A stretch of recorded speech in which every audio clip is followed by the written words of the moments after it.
that the power and the authority of David, the power and authority that I am walking in comes from what I have seen God do in my past. I've seen God do this. Here I am. I'm the kid. You're right. I'm a kid.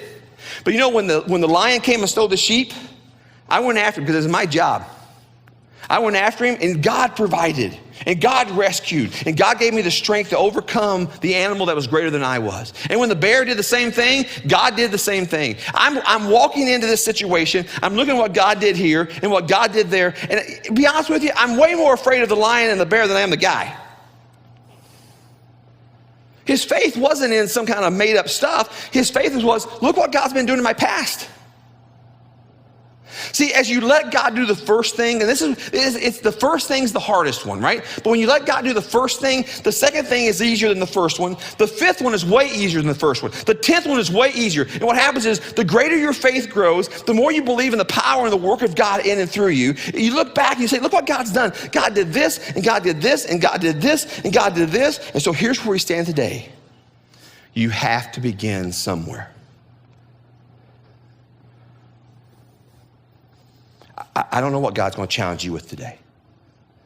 I don't know what the giant that faces you is today. I have stories of watching giants fall. Where does my confidence in God come from? Because of my long list of stories.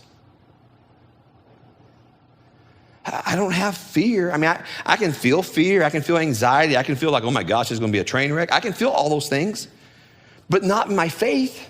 My flesh feels them, but then I have to take that control of that and hold that thought captive, because it's not what the Lordship of God Christ says, and I've got to take it captive and get rid of that, because here's what God said. I'm going to stand right here. But where I stand is not because I'm crazy. It's because I have a long history of God being God. This church has a long history of God proving himself over and over and over and over.